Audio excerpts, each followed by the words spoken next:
On our first day in Ho Chi Minh City, the Flying Longhorns inadvertently offended the sensibilities of the Socialist Republic of Vietnam.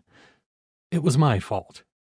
I had been asked to be a tour host for a cruise the Alumni Association of the University of Texas was sponsoring along the country's coastline. It wasn't, to say the least, an onerous job. All I had to do was be nice to the members of the Flying Longhorns, attentive to their needs, and to wrangle them every once in a while into a group photo. What better place for this, I thought, than the Reunification Palace? This is the former headquarters of the government of South Vietnam, where in April 1975, a North Vietnamese tank came crashing through the front gate in one of the iconic images of the fall of Saigon.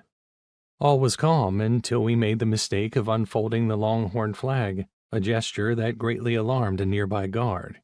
He ran up, demanding that we put the flag away and that our tour guide erase any photos that had been taken of it.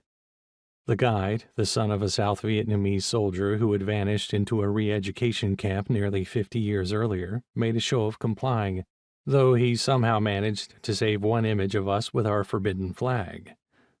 Nobody explained why a simple burnt orange banner with a white steer's head could cause so much disruption, but I suspected that 1,000 years or more of invasions by the Chinese, the French, the Americans had made Vietnam wary of the sudden appearance of foreign flags.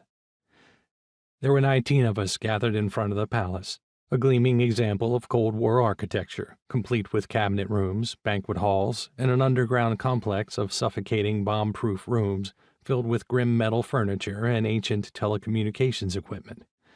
Most of us were in our 60s and 70s, old enough to reflexively still associate the word Vietnam with the word war, all too aware that as we traveled through this country, to Saigon, to Da Nang, to Hue, to Hanoi, there would be no place to hide from the history that had long ago, in one way or another, hijacked all of our lives.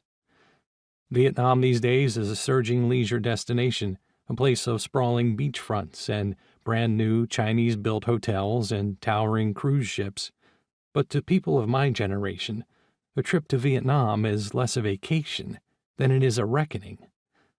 That reckoning began with what would have been an incomprehensible thought experiment to my 20-year-old University of Texas self.